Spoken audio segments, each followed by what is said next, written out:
I've had 5 different Mohs surgeries.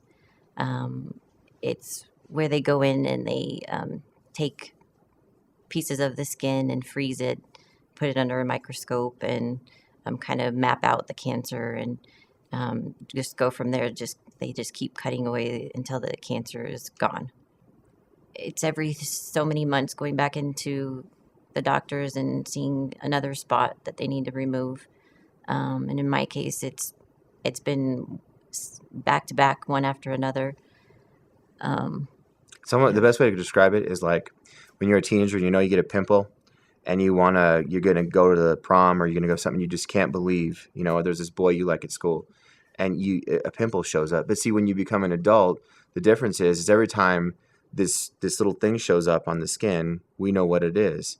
And what's hard is that the only two options we've got is the doctors have described. They said, well, you can't burn this off.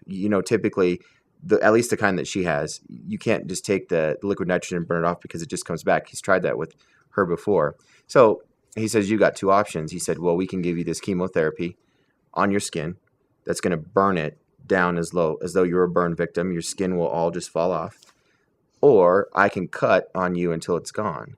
Skin cancer is no joke. It's an awful disease to have. It's caused by the sun and caused by your genetics. I don't tan in the sun anymore, of course, but now I believe it's more so my genetics that is affecting me. Skin cancer has run in my family. My grandma on my dad's side and my mom both have skin cancer. My grandma actually passed away from a type of skin cancer that they say won't kill you. It's basal cell carcinoma, and they say that there's usually a 5% chance that it will masticize. And my grandma was one of those 5%. It masticized into her brain, and we watched her slowly just wilt away, and her face was completely deformed by the time she passed. It was pretty brutal. Cherri was rated as the most beautiful girl in high school. She got that actual award. And so you watch the doctor, and he's not a plastic surgeon by any means. He does this surgery called Mohs. And when they go in there, it's just like fighting. There's no holds barred. And he'll look at the cancer, he'll cut a small little piece out. And sometimes this piece will be like a pinhead. And you're thinking, it'll be okay. Just a little tiny cut, everything will be fine. But, however, the type of cancer she has, and because of the genetics, it does a really interesting thing. It balloons down and it makes a mushroom underneath the skin and then goes out. And it goes all the way down to the bone. And so when he makes one small incision, he'll move it out and he'll find that it's gone lower and that he's got to cut wider and wider. The physical pain is huge. Going through the Mohs surgery, I kind of used the example to one of my friends that I was trying to explain it to. It's like sitting in a scary, gory movie. I don't know if you've seen that movie Hostel, but it's almost like feeling like you're sitting in front of somebody that's just, chipping away at your skin, and you don't know when they're going to stop, and you don't know what you're going to look like when you come out. In one of the last surgeries she had, the cancer was so large that he cut this, like if you took maybe a small plum and you set it on somebody's head, he cut that out down to the skull. When he was trying to stitch her back up, he couldn't. There wasn't enough skin to pull, and as he's pulling on that skin, it kept tearing, and the stitches would tear and tear and tear, and finally he pulled it so hard that he finally got it to connect, and he did 7 rows of stitches. And then as she's done, the whole side of her face is lifted up.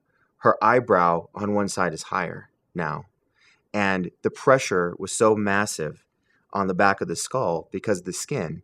And when you wear a baseball cap or a hat all day and you get a headache, well, if you multiply that times 100, that was what we were dealing with, and all from skin cancer. When someone has cancer in the family, it's not just the person that has the cancer, it's the whole family that goes through it.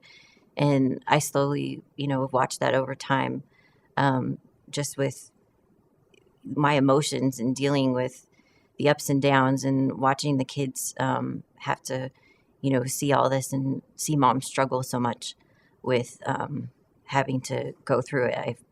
Each time I go through a surgery, I feel like a chunk of my security is just taken away. Cancer it's a beast.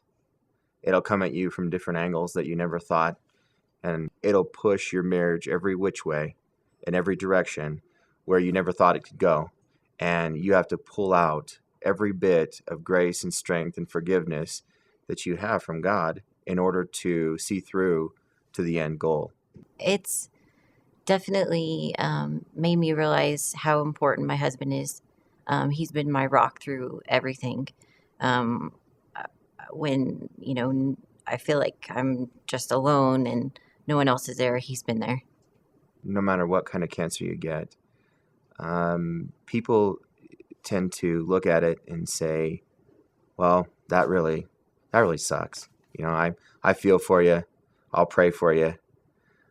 But when it comes down to it, people, until you actually get it yourself, it's difficult for them to qualify and understand what you're going through. And a lot of times, it really will come right in the face, and you'll see that people really aren't interested. They've got their own problems. They've got their own things they're dealing with. They're not interested in a lot of facets coming alongside with you and getting through this deal of cancer. And so it's hard, and it leaves you feeling alone, and it leaves you feeling like, wow, I thought certain people were my friends. I thought people would care more, and sometimes they don't. Yeah, and it's really scary because, the insurance companies will cover you having the cancer removed, but then after the case, when you need a plastic surgeon to make you look normal again, they don't cover that. That's all superficial. So it's really scary when you're financially not doing so well and you're up against that. You don't know what your fate is going to be, and um, you know, I, you just want to look normal and like a human being. And And people don't realize when we go into the store, like when her lip's starting to heal up finally right here, but they took a huge chunk out of her lip. And luckily, the surgeon was able to kind of piece it back together so it looked semi-normal. But people will look at, and I really feel not only for people who have cancer, but people with other diseases that disfigure you, because they'll just stare at her and they'll look at her. And there's no way for us to afford to repay, to be able to get it to back the right way. And the interesting thing about this cancer is it's not just where you go through a treatment or you go through a couple years of treatment and then the cancer is gone and then you're hoping and praying that it doesn't come back. It'll go on for the rest of her life. It never goes away. It always comes back.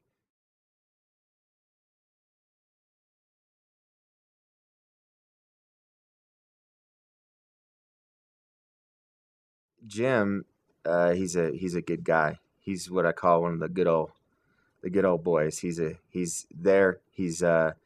We actually became friends before any of this, and it's really started to come up. I mean, Cherri had bouts of stuff that they were able to get rid of fairly easy, and I didn't want to come to Jim, but it came to the point where, with the economy that we're in right now, I had to, and I said, Jim, my wife's got cancer, and we can't make it.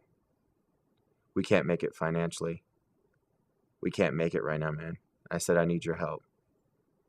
And sure as the rain falls from the sky, Jim comes through and says, brother, I love you, and whatever you need, I will help you, and I will be there for you. Jim pulls up in his cruiser and says, hey, buddy. I said, hey, how are you? He goes, how are you doing? I said, I'm hanging in there. He hugs me, and he goes, hands me a check and says, this is what God put on my heart to give you. And it just so happened that one day later, our mortgage was due, and our power was going to get shut off. And sure enough, that enabled us to be able to pay those things and take that stress off.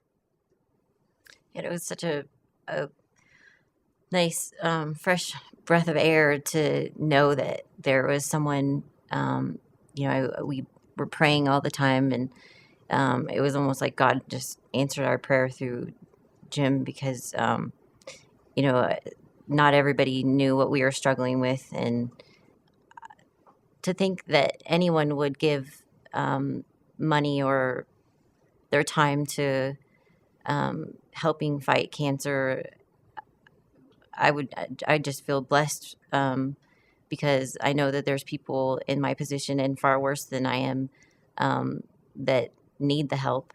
Um, we were just at that bottom line. I just felt so insecure about our life, or our finances are in turmoil. My health is not good, and our marriage had been up and down, and so it was awesome that we had that financial help right when things were on the brink of destruction.